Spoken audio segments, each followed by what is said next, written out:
Hello, everyone. Welcome, welcome.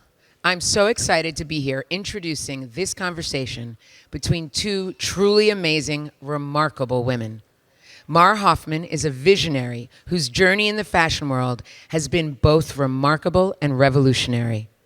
Over the past 2 decades, Mara has built an iconic brand, beloved for its bold designs and celebration of individuality. This year, Mara sent shockwaves to the fashion world with her decision to close this iconic brand at the height of its success. This bold, unprecedented, and insanely brave act punctuates Mara's unwavering commitment to principles and her willingness to release a part of herself in order to steward our precious planet. She is being interviewed by the woman behind the magic of Summit and its transformative gatherings, a woman who has shepherded this community through thick and thin and who leads by example. She is an artist, designer, director, educator, entrepreneur, executive, and investor. This conversation is about the act of letting go, about the courage to trust in ourselves and in our deep and important relationship with nature and this planet. This is a conversation about triumphs and challenges and the art of always finding a way back to the core of who we are. Please help me welcome to this stage Joey Levy and Mara Hoffman.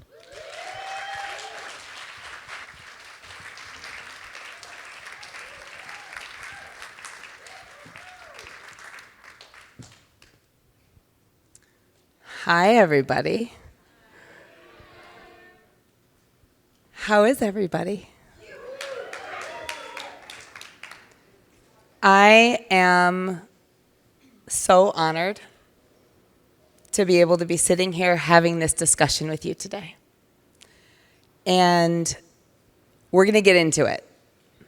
I think that what you have done is the most incredible, bravest action that I have seen a business leader do. And I'm so inspired by it. And I want to talk about all of it, all the parts of it. But to set the stage, can you start off by telling all of us a little bit about where Mara Hoffman, the brand and the business started, where the journey started? Yes.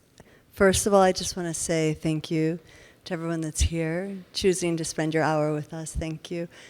Deep, immense gratitude, and thank you for Jody for seeing this. You are a visionary. And I heard coming, this is my first summit, and I heard coming before that there's this kind of kismet nature to how this thing works, a lot of synchronicity, and that if you're doing it right, you kind of let it do you a bit. And I wasn't so aware of how this worked, but now thinking back to Jody's invitation to come and be in this discussion, it was already working. So thank you so much. And also for the invitation to come into the reflection of these past 24 years at this moment. And it's such an interesting moment to be in. So when you invited me to be here, it sat me down to bring recollection to it and to put words to it. So I'm really grateful for that. Thank you. My pleasure. So I think the best place to start is upon graduating from school. I graduated from Parsons in 1999 with a BFA in fashion design. And going through that process, going through school, I always kind of didn't necessarily fit the mold and wasn't very clear of how I would fit into the industry as it was at that point. That would kind of become, it was sort of how it always was, really. Like, how do I fit here? What am I supposed to do? What's my role in this industry? And so upon graduating, I knew I wasn't going to go and work at, this is 1999, so a Donna Karan, a Calvin Klein, Isaac Mizrahi, for those old enough to come with me on this. And that's sitting in an office and drawing, woven tops and bottoms day after day. And not to say that there's anything wrong with that, because it's a fantastic first job or life job out of school if you're a designer. It's amazing. But for me, I knew that I wouldn't last in that position. So in those years of school and upon graduating, I was making all of my own clothes. I was making clothes for friends. This was the very kind of new beginning of celebrity as we would come to know it. So it was the time of Britney Spears, of Beyonce, Khalees, Christina Aguilera, these people. It was sort of redefining the celebrity landscape. And I happened to be good friends with the people that were styling these people, one of those being Lisa Cooper, sitting right here. So they would come to me and they would ask me to make these custom-made pieces for their music videos. These are, when music videos still existed. I was doing a lot of that, as well as making pieces that I would bring to put on consignment in friends' stores in New York City. And it was on one of those days that I walked into a little store in Nolita with a bag full of my clothes, and I was going to leave them with the owner. And there in the store was Patricia Fields. So for those that don't know who Pat Fields is, she's a New York City fashion icon. She had incredible stores in New York that were really like the meeting place, the hub for the drag queens, the club kids, the independent designers, the misfits of New York. I mean, she was a queen. And I walked in totally starstruck, and she was there with her partner, and she said, "What do you have in the bag?" She liked what I had on. And so I went through the bag, I showed her everything I had. She bought the full contents of the bag for $250 because she was working on this new show called Sex and the City. Right? Yes. So the next day she had her buyers call me, and I was living in a little studio apartment above Curry in a Hurry on 28th and Lex. And I had piles of the clothes that I had made, and her two buyers, Hushi and Maria, which were these club kids turned retail buyers, came and they sat on my tiny futon with the cat climbing everywhere, and I proceeded to put on everything. This has always been my thing. Wait, watch me take my clothes off? It all links back to OnlyFans? No. But I know, I have my new channel. But moving through everything that I had done, and they sat there, and at the end of it, they placed an order for $5,000. Okay. This was huge. This was like life-changing for me. I called my mother right after, and I was like, "Mom, I'm rich. I am rich. I did it. I'm done." But that was the beginning, and that was that first injection of confidence and this idea that there was another path that could be carved, and I could do that. And so from that point on, I would seek out the different independent New York City boutiques. I'd go to the store, I'd say, "Give me 5 minutes of your time," and I'd do the same dance, the striptease, the clothes, and I'd try and get the orders that way. And anyone that would say no, I'd go back the next month. I was like 23, nothing to lose. We fast forward a little bit, this model, and just to also give you a little bit of an idea of what the clothing looked like at the time, everything I was doing was handmade, one of a kind. I was doing batik work, using a beeswax and paraffin combination, and I would hand paint each piece. I would hand dye them in my bathtub. I would sit there and hand bead them. It was incredible amounts of work, but this is what it was. Each piece was like a devotion. It was a prayer, a meditation. So into the art of this work. Eventually, that became unsustainable for me because the labor of it was just taking away from the art of it. So I figured out that I could take my paintings and turn them into prints, and those prints could be sent to factories in New York City to be cut and sewn, and upping the production here. So that added a whole new value system to the brand. It started to expand the brand, growing and growing, and then by, 2008, I launched swimwear, which was a really huge moment for identifying the ethos and the aesthetic of the brand. Many people learned the brand through the swimwear and were like, "Oh, Mara Hoffman swim," not knowing that we'd been doing ready-to-wear before that. But it came at a time where we were looking at really a lack in that market. It was mostly Gotex and like Victoria's Secret, not the swim world that you know, where you have all these choices right now. So we came in at this perfect time with this really defined vision. It was very colorful and bohemian and psychedelic, and there was a deep aesthetic to it, and people connected. And so that was this another kind of takeoff point for the brand, and it really carried the ready-to-wear, and they made their thing, and we keep growing, we keep going, and then. Okay, so you've got like these shiny people wearing your clothes. Yes. Everybody loves it. Yes. Patricia Fields has helped you Jump-started. amplify. Yes. It's all happening. Uh-huh. And are you elated? Are you exuberant? Are you struggling? All of it. It's sort of always been all of it through it. You're like, yes, and ouch, yes, and oh. So that was one of those. And at this point, we're selling all of these department stores. We had already switched out of the silk we were using in 2008 because nobody could afford it, so we had shifted to petroleum-based poly materials. Started into these compromises that were slipping in. And eventually, it's with all of those compromises, when you're a visionary and you're a founder and you're letting them in, and you're saying, okay, well, this is the way. I've got to pay the bills. I have to take care of my employees. I don't want to go anywhere. This means something to me. So you say okay to the things that on your heart you're really saying no to. And I was doing that. And we were, a lot of compromise. So this was about 15 years into the brand, and I hit a wall. I hit what maybe we were going to call a first death. I don't know, first death. We can call it a first death, or we can call it a first death.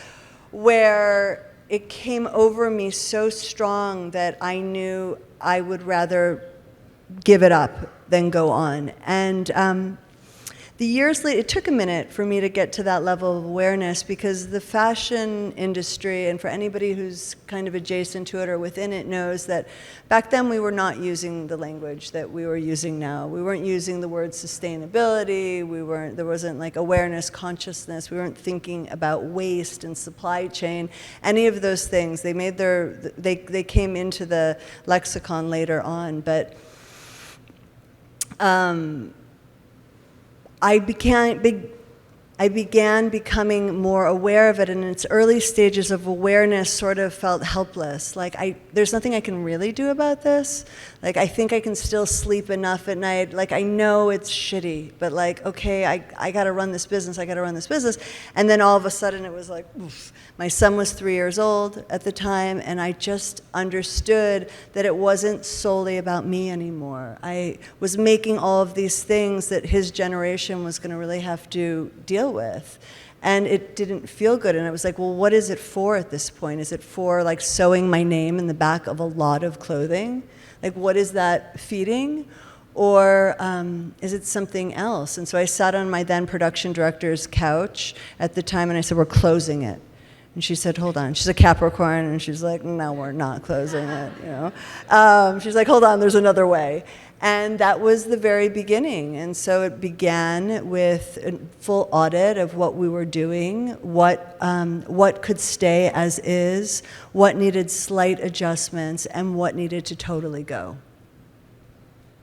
So you're getting these inklings and starting to identify your moral compass around everything that you're creating in the world. And you go into looking at the logistical stuff, right? Supply chain, production, materials. It's a complete overhaul of your team, your business, every parts of it. You talk a little bit about this process, and you went into it. You went into the fight. You warriored into it. Can you talk a little bit about that inflection point and what came up for you? Because I think that for everybody here, both sustainability and the unattainable, concept of it is something that most of us can relate to. It's we can never do enough, right? And also the inflection points of business where you really have to assess whether you keep going and for why, or whether you take a different direction. So talk a little bit about that journey of that point where everything had to reconfigure. Yeah. I think that's why we're going to use the word death in this a bit, because everything did have to go in a way. And I, as the leader of it, had to be so committed to the release of it without understanding the next grab of it or the next fully formed definition of what it'll look like on the other side. And I think that's kind of what death feels like, where you have to like trust in the process of it without really definitely, fully, absolutely in your heart knowing the next form, but also trusting tremendously that something will indeed form. So it was, first and foremost, shifting a team. And I think at this time we were probably about 25 people on my team. And so it was bringing those that were intrigued enough by it, or tuned in enough, or trusting enough in my vision that they were going to come with this and how their roles were going to change and what they were going to have to learn very quickly as well. And again, thinking, and we're going to just really quickly, I'm going to say this, we're going to use the word sustainability only because there's a lack of a better word for it right now, and it's very used in the industry, but we are way past the point of trying to make something sustainable, right? We need to destroy the system and rebuild it, honestly. So we're not trying to maintain status quo here. But so when I say sustainable, just go with me, okay?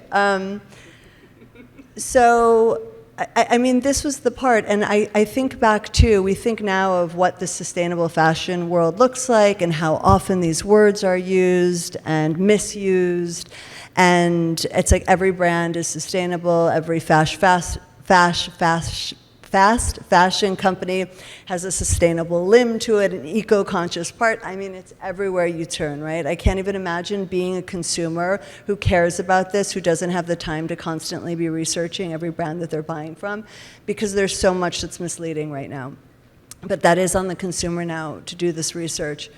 Anyways, at this time, 10 years ago, there were nowhere near the resources that we have now. The tech wasn't there, the conversations weren't there, and I don't consider us necessarily pioneers in this space because there were definitely people and brands that were doing this before us. Stella McCartney was into the work, Patagonia was doing this, Eileen Fisher, to name some of the larger ones that you might know. Like they had already been in a deep commitment from their very get-go, and were leaders in that. And what was so extraordinary in the beginning of this was shifting from what used to be such a closed network of everyone in the industry having such a proprietary grip on everything that they were doing. If you had a resource, if you had a manufacturer for something, nobody wanted to share that.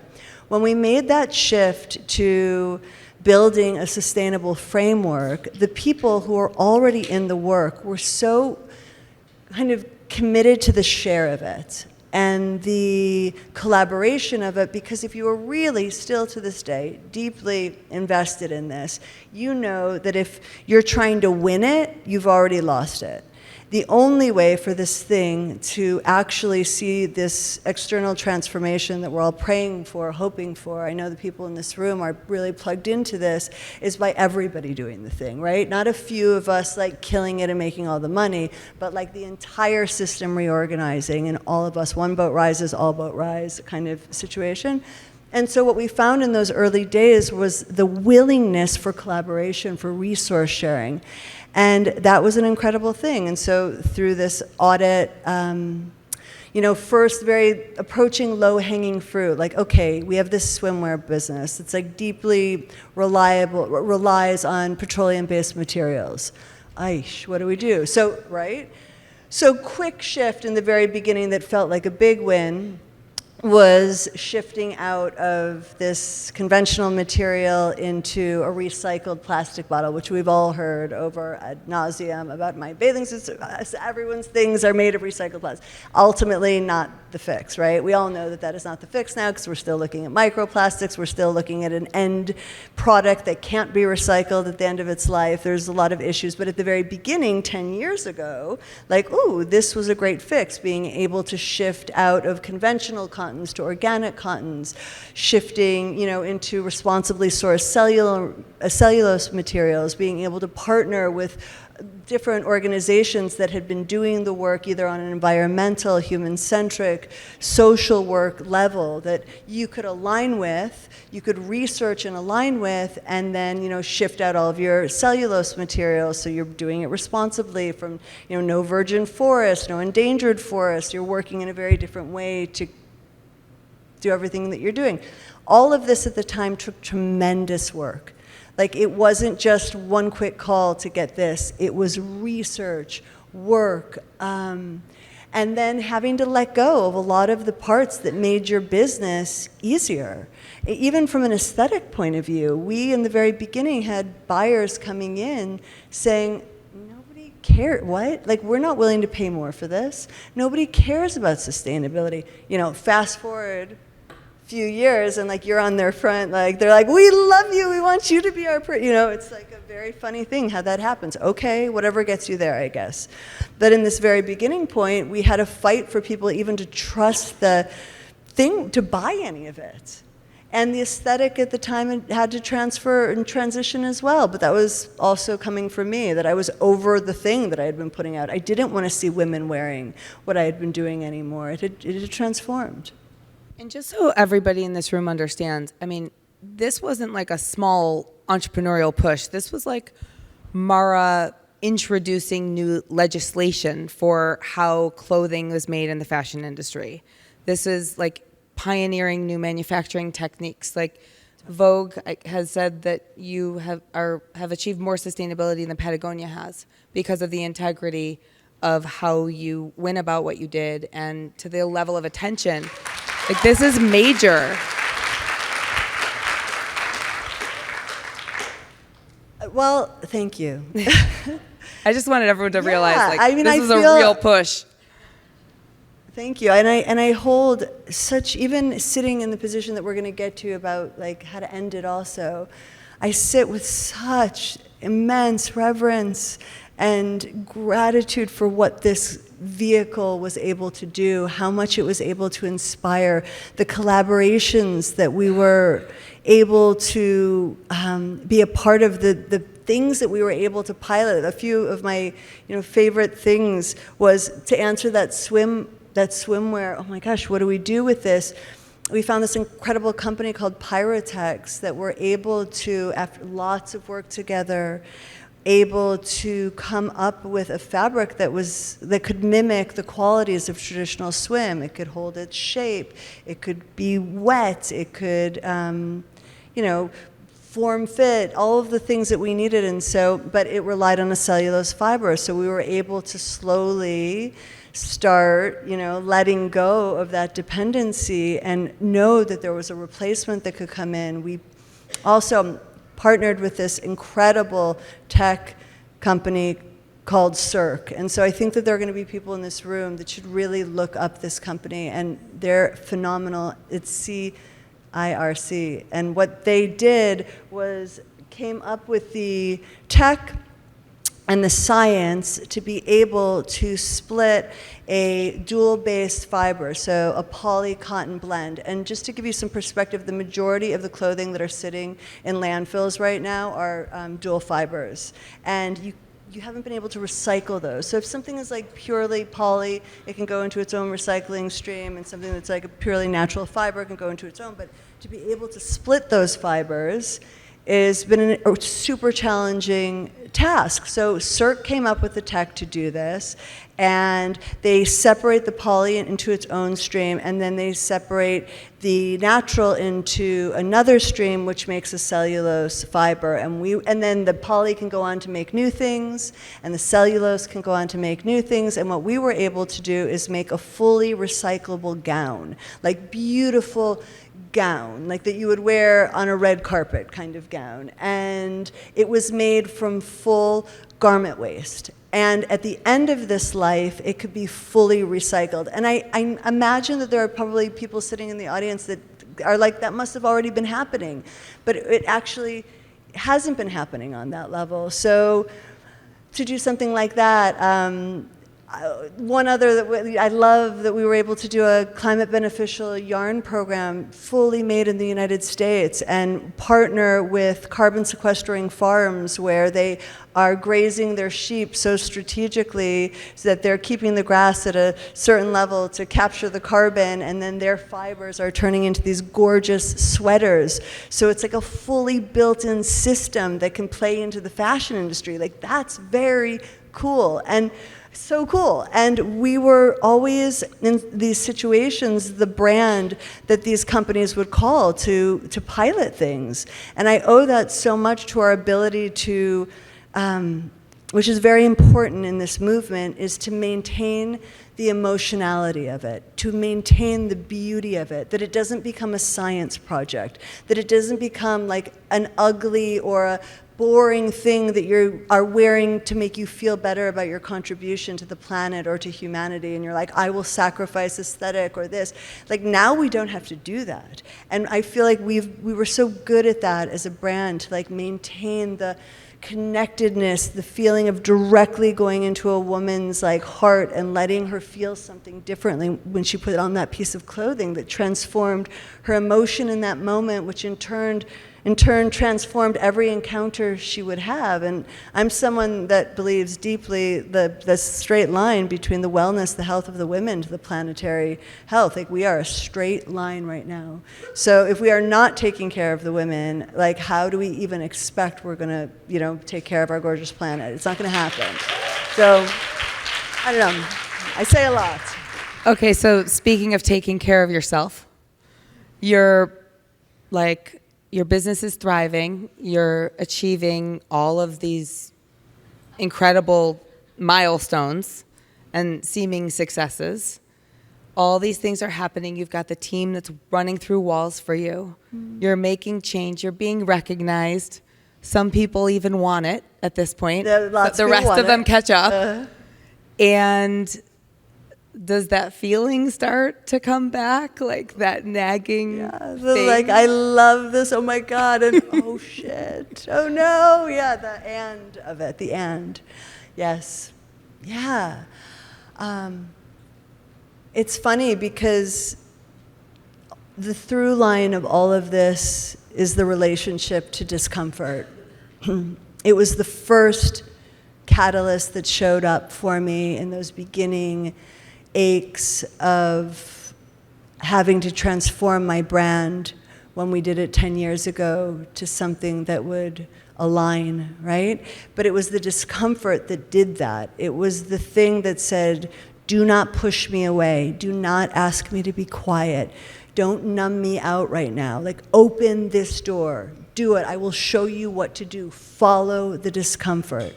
Ask it to give it to you. I mean, this is, I don't know, for any of the psychedelics folks in here, like, you know what I'm talking about, where you're like, let's go, you gotta get to the thing through it. And it's not easy, but it is your best friend. It becomes the compass. And so when that starts showing up for me, I listen. And it sort of really started to show up, honestly, during COVID, because so many systems, like the lights were turned on in the room in fashion. And I think a lot of people in that moment started looking at our pace, started looking at these really outdated agreements that we were all participating in, the scale in which we were producing, right? The timelines in which we were doing it, this insatiable starvation of a consumer that couldn't get enough, that you had to like seasonally overdo way too much for. And so here everyone is, this industry is in COVID going, oh my God, this isn't gonna work. All these partners had canceled orders, we're all sitting with things, and we're all going, not all, but a group, people are going, we're not gonna do this anymore, we're gonna change.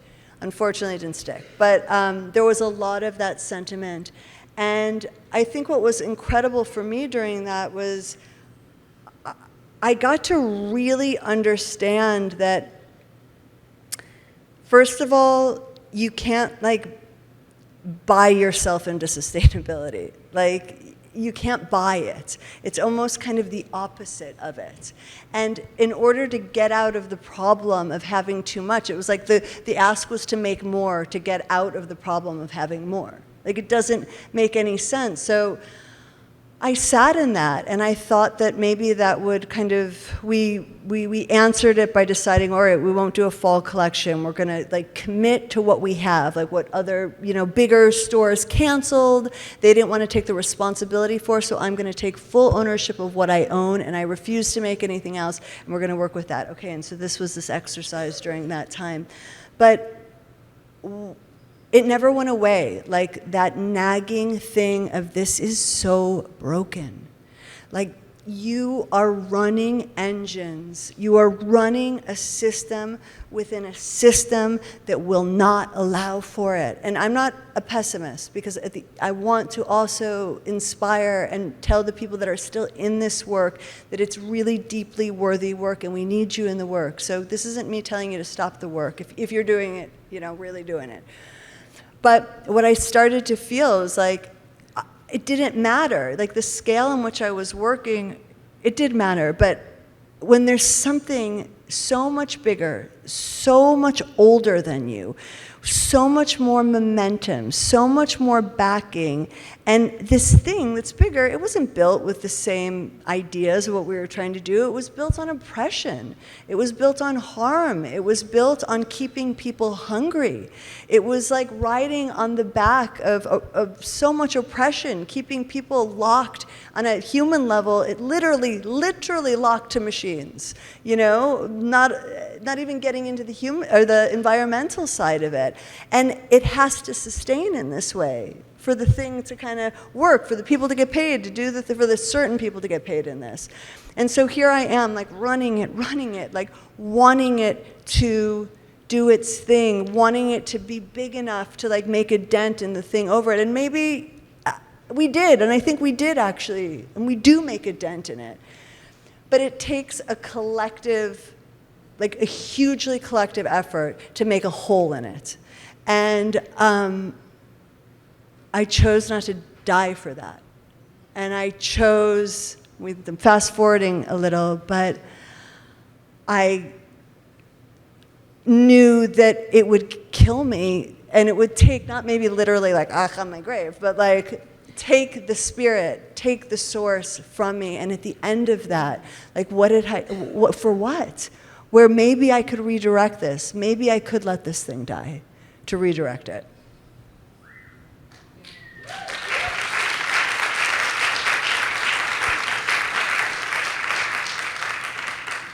I like that applaud, because I also think that it's incredibly brave and amazing to be able to know when to call something.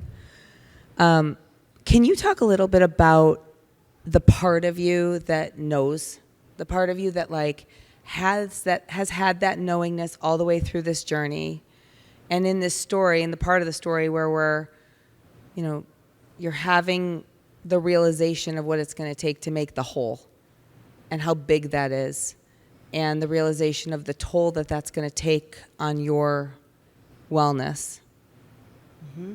Yeah. But maybe we can dip in a little bit about like how you sense that, like how does that intuition, sort of like the word sustainability, lack of a better word, how does that show up for you?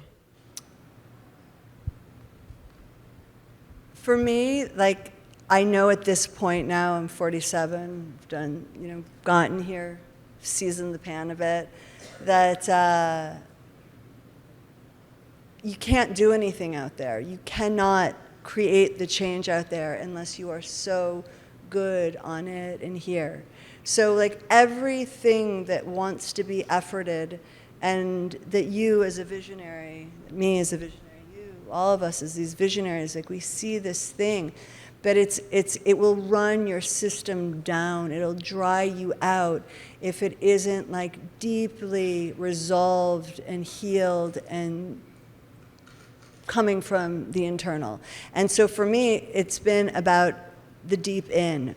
And I don't think that I would have had anywhere near the courage to step into this if I hadn't been investing so much into myself and into the conversations within myself. And those, I can give you like a little bit of an example of, now we're gonna enter the weird place, stay with me. But kind of, for me, how these systems work. And they're all, I've been, again, a psychedelics person for a very long time, and I owe a lot of it to that work, to trust that you're going to be landed home again, even in those feelings where you really are sure you're going to die, or that you're going to be in a mental institution forever, or all of those things, that and then you're landed back in your body.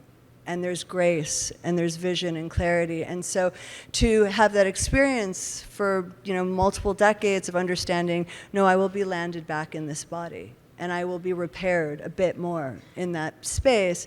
And that isn't strictly from psychedelics. It's also from very, different work that you can do deeply from a committed meditation practice that I'm sure so many of you are in or go in and out of it, like myself. But meditation is a huge one. Prayer, enormous. For me, I'm a speaker. I'm a talker. I talk up, I talk in, and I talk to nature. And really, through my relationship with nature, it was like a direct, intense introduction back to myself. So I'd go on these walks, and I started getting the cues and the availability to talk it out. And I understood then that I had listeners, and that I wasn't alone in the conversation, and that I had these incredible allies that are showing up through nature spirit, and that they were really deeply interested in collaborating with me. And it's something that I also really want to suggest to a very open-minded group of people, to at least bring in the consideration of nature as a co-collaborator. And although you may not see it like directly, like the dirt or the tree or the ocean isn't like sitting at, in the boardroom with you, it's like calling in, inviting nature in to anything from tech to whatever, to nature-based things, whatever it is, inviting it in as a co-collaborator. And for me, that looked like beginning through conversation with it. So I'd go on these walks, and I would start communicating, and I'd start understanding direction through it. And then that brought me into an introduction to Marita, to the little one who had so much to say about everything that was going on, and very simplified versions of it. Not these like complex ideas, but the child is going to tell you really, really simply, ow, this hurts, stop. Like, put me to bed. Can you hold me? Can you do something else for me? Can you feed me? Like very simple asks. And so that is huge. Like, all this doesn't have to be so complicated if we can listen and hear, like, what does she want?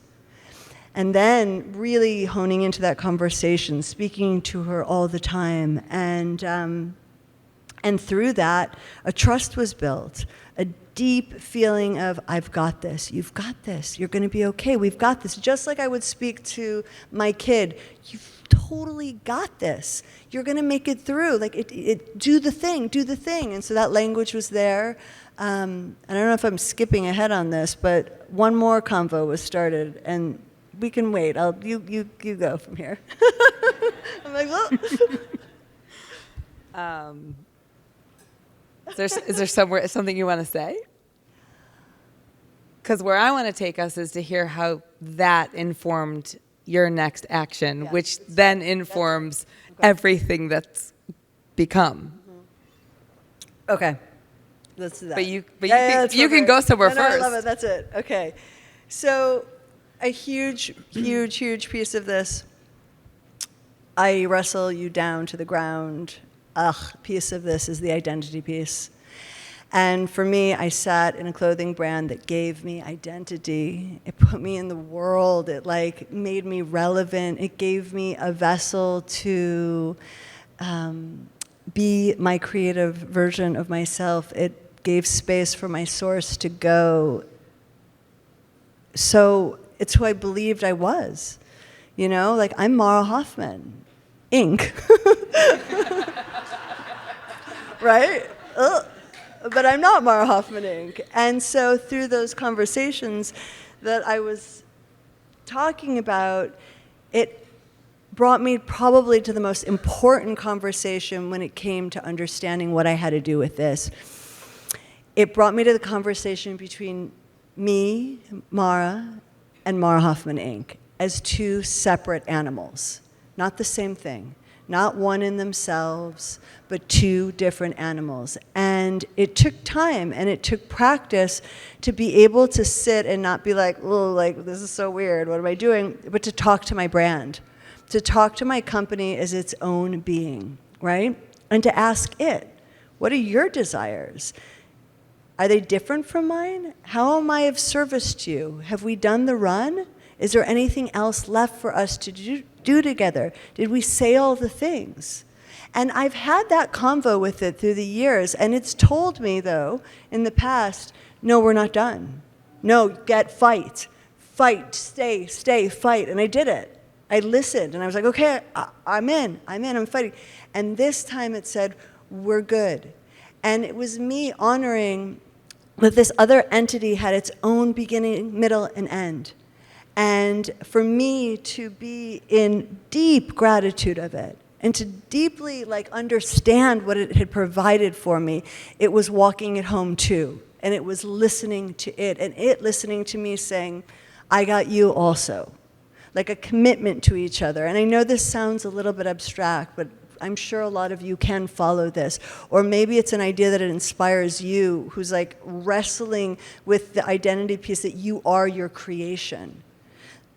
I wasn't my creation. My source filled the vessel that became my creation. And I've been thinking and working in that space so much right now of, oh, I'm not the vessel. I'm the source. And what a beautiful partnership that was. And am I gonna die if I crack the vessel? Or if I crawl out of it? Or if I dissolve it in any way? And the answer is no. And is there room for multiple vessels? The answer is yes. And so this has been the work of it. For anyone who thinks that running a business is something separate from a spiritual practice, right? I'm here to say it is so deeply spiritual. It is such a way to learn yourself, to be with yourself, to die in yourself, to be born in yourself. It's incredible. But so much of that comes from understanding that they are different animals. So for anybody that maybe missed Lisa's opening remarks or doesn't know, at some point, someday in May, Mara Hoffman announced to the world in a love letter? Yeah, it's all love. Letter to the world? A love letter. That the spring-summer collection was the final collection after 24 years of having one of the most renowned fashion brands on the planet that paved all kinds of pioneering ways for sustainable fashion. And I saw this post, and I called Lisa Cooper, and I said, your best friend just did the bravest, coolest, most powerful thing. And I want to celebrate the fact that she's closing down her company because I think that that's amazing. And I think that we live in a society where we're trained to believe that closures mean failure, but really closures are often the biggest successes. And then I spent the past bunch of months begging Mara to be on the stage with me. And here I am, loving it. Will you talk a little bit about, I think everybody understands how you got there and you wrote this letter and what's been? How's it been? I love calling it a love letter. As we were developing this with the amazing Carrie that you all know, who's so incredible, and we were working this thing, figuring out this conversation a bit, I kept coming back to this statement, this is a love story. It's always been a love story. It will forever be a love story. There's, it's a thriller too, and there's death and sadness and heartbreak and all the things, but at the end of the day, it's a love story. And so the love letter part is so accurate because it couldn't have been all of these things. It couldn't have attracted all of the people that resonated so deeply with the brand, so many people that saw themselves in it, that felt seen for the first time in an industry that is so notorious for excluding so many people, that there were people that finally were a part of something elevated and based in expression that they felt beautiful in. What a thing, And I knew that I wasn't just sort of closing down shop and I'm going to have to deal with, returns and the logistics of what it means to close down a clothing business, but that I was speaking to hearts. I was speaking to human beings who the clothes were part of their ceremonies, their transformations in their lives, their weddings, their monumentous events, the first time that they felt beautiful in something. I mean, I don't mean to like exaggerate this, but I'm not exaggerating it. Like there's such a deep thing that, again, that animal, the entity of Mara Hoffman, through my like deep devotion to it, my shepherding of it, my commitment to it, it was able to go and walk the world like this so beautifully and touch so many people. Exquisite. So I knew in that letter that I had to give my heart to it. I had to tell the truth with it. And the truth was, I'm heartbroken, and I'm also so excited. And trust me again. Will you trust me? Because you've trusted me this far, and I need you to trust me again. And I might ask you in 10 years to trust me again and come with me on this. Or don't come with me, because a part of this, a part of the thing, when you end a part of who you are, you will lose people. Like, this is okay. It's like, the snake isn't afraid of shedding its skin. It just does its thing. It just sheds, and it's like safe in that. And this is sort of it. But we're thinking differently maybe than the snake. So we're like, oh, I'm going to lose this. I'm going to lose followers. I'm going to lose people's thinking I'm relevant or important, or all of the things. Okay, thank you and goodbye. Thank you. Bye. So the letter just had to be honest, and it had to state a little bit of like, dude, this industry's fucked. Sorry, but it is. And I like love y'all, and I'm not gonna stop fighting for it, because I'm good at it. And I'm here to support the people that are on the ground still doing this work, the legislation that's coming through, fingers crossed, the tech that wants to get out there, that needs to scale in order for it to make the difference that we wanna see. It's all a scaling game. So I wasn't saying I'm leaving you all forever, but I'm transforming, and I love you so much, and thank you so much.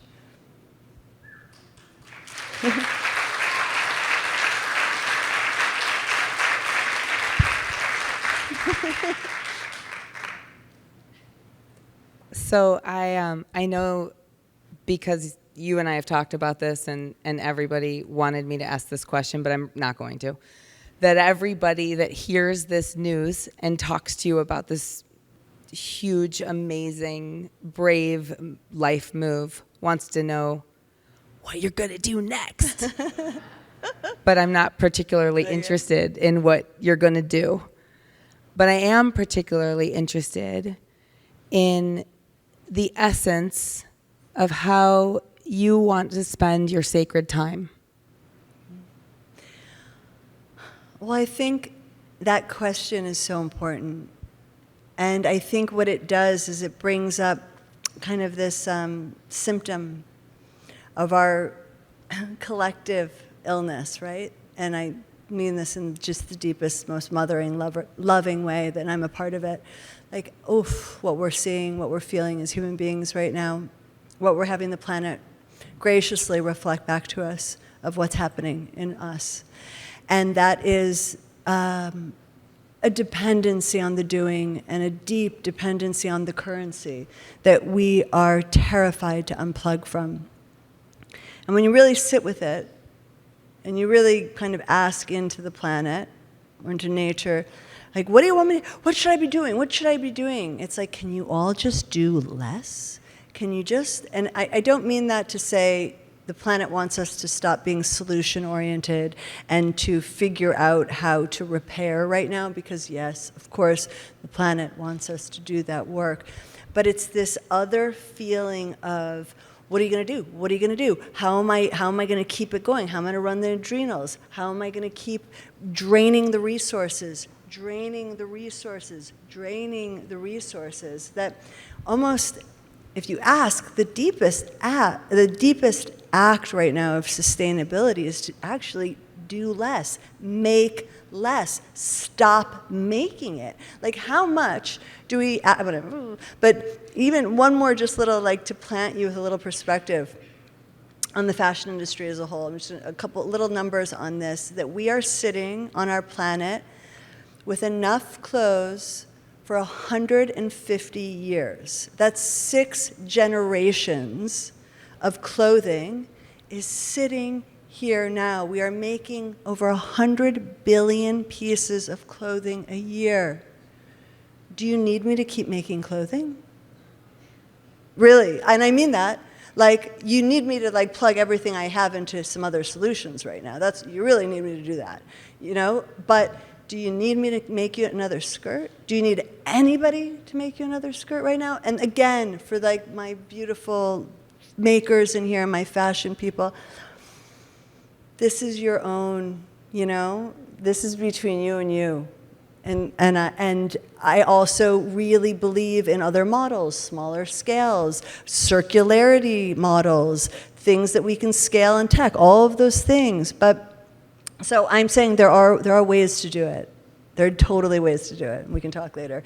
But for me, what kind of like example am I setting if I just jump right back in to the currency and still demonstrate the terror of like like being not existing, if that makes sense. The terror of like, what happens if I just feel what is right now? I've been joking with people here that like I feel like I'm crawling out of a 24-year coma, and I'm like, oh my God, adults get together this way and like hang out and do this weird shit together and play, and like, you know, I've always been this sort of like, oh, I can't go, I can't do that, I have a collection, do I have this, do I have this, do?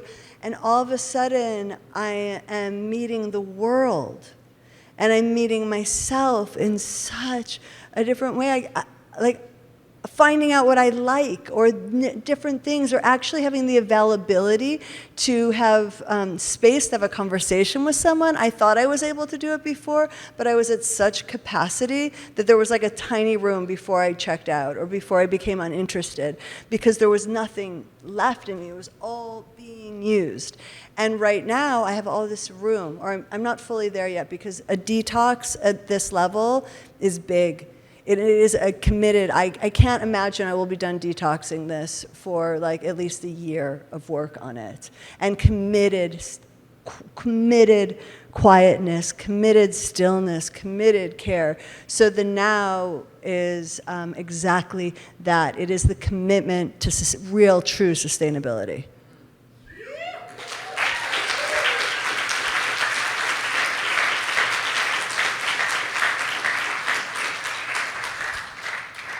So in our final moments together, I just want to thank you for being here and for sharing your raw truth.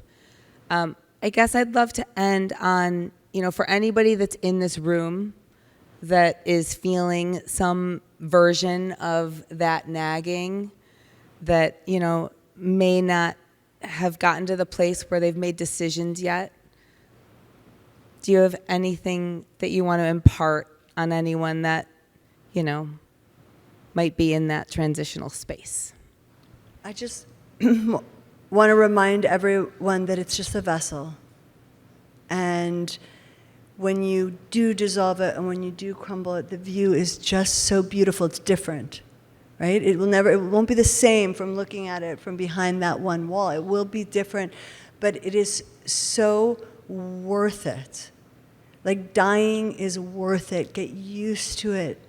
You know, bring it into your life. Let the things go. Become like samurais with that, this expert artist of letting it go, because I feel that life is really begging it from us right now and begging us to trust in the unseen.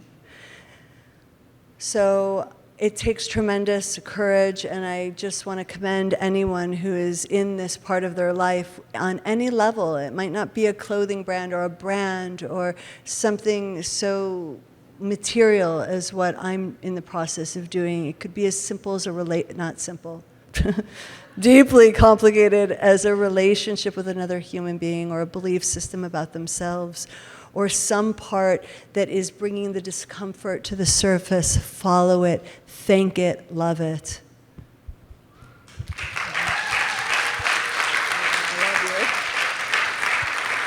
Thank you, guys. Thank you so much, Mara. This was such a gift. Thank you. Love you. Thank you.